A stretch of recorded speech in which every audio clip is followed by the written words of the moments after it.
DJ Baker is serving it to you raw and uncut. Open your mouth, give you a taste.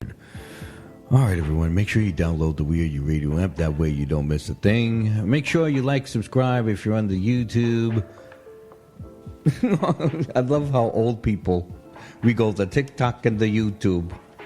Are we going to the Twitter? Are we going to the Twitter? Just go to Twitter. Just go to TikTok, okay? Shout out to TikTok, okay? Okay. So let's talk about Jerrod Carmicheal and this joke. In this joke, there was, reverberated so much conversation. I really appreciate this. I saw the third episode. Okay, I mean, I think I'm still, like I said, an episode behind, which is okay. I like to take my pace myself. Okay. So Jerrod Carmicheal made this joke, which was a play on the idea that. As he said, let me just take his words, not take my words. I didn't like the joke, by the way, and as he says, his boyfriend also didn't like the joke, and he said because he's a good person, which means if you didn't like the joke, you shouldn't like the joke. You feel me? You should reject the joke. Didn't mean it wasn't funny, because you laughed, you giggled. Even the people who hated it, you know what I'm saying? Even the critics, they thought it was funny because they were giggling at it. The fact that he scolded TMZ in the midst of scolding his own people is what I'm talking about. And then for him to compare, these people who are out here, these hoteps out here, where the minute you touch anything white, you want to be white, or you want to be a proximity to whiteness. Now, listen, I did say, and I'll be very clear, the differences, because there's levels to this, you know what I'm saying? I do still think that there's something wrong with Justin when he doesn't have any black friends. But that's not for me to sit there and judge him about it. That's just me being concerned. That's my own concern. That's my concern. That shouldn't be his concern. His concern is just to be living life happily. You know what I'm saying? I may want things for other people. I may want things for my son, my daughter, my mother, my cousin, my partner, the things that I want to see. But that doesn't necessarily mean that they have to do that. You feel me?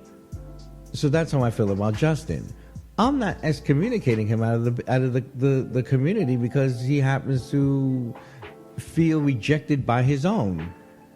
I think it's a valid feeling. I don't think his feeling is unvalid. How he responds and processes that feeling, well, that's a whole different thing. You know what I'm saying? That's the part of his therapist to think about. But he knows he's black. Justin's not an ignorant fool. He's not walking around like Clarence Thomas and stuff. I don't know if he is a secret Republican or, a conservative. I don't know. He certainly doesn't give us the impression of that. And to be honest with you, I don't see him as being against humanity. All right. Either you're for the diversity of thought or you're not. But you can't sit there and say the diversity of thought and then you think that everyone is one thing. That's not diversity. Okay. Okay. So shout out to Jerrod Carmicheal. I really appreciate your show. I think it's one of the better shows, reality shows that I've seen in a long time, and I'm glad it's coming from you. And I've been a fan of his since the beginning, since the Jerrod Carmicheal show on NBC. Me and the Mister used to watch it then. We saw it then, though. You know what I mean? And shout out to his best friend. You know what I'm saying? The episode where he's talking about his best friend and his relationship with his friends. I feel a kinship to that. You know what I'm saying?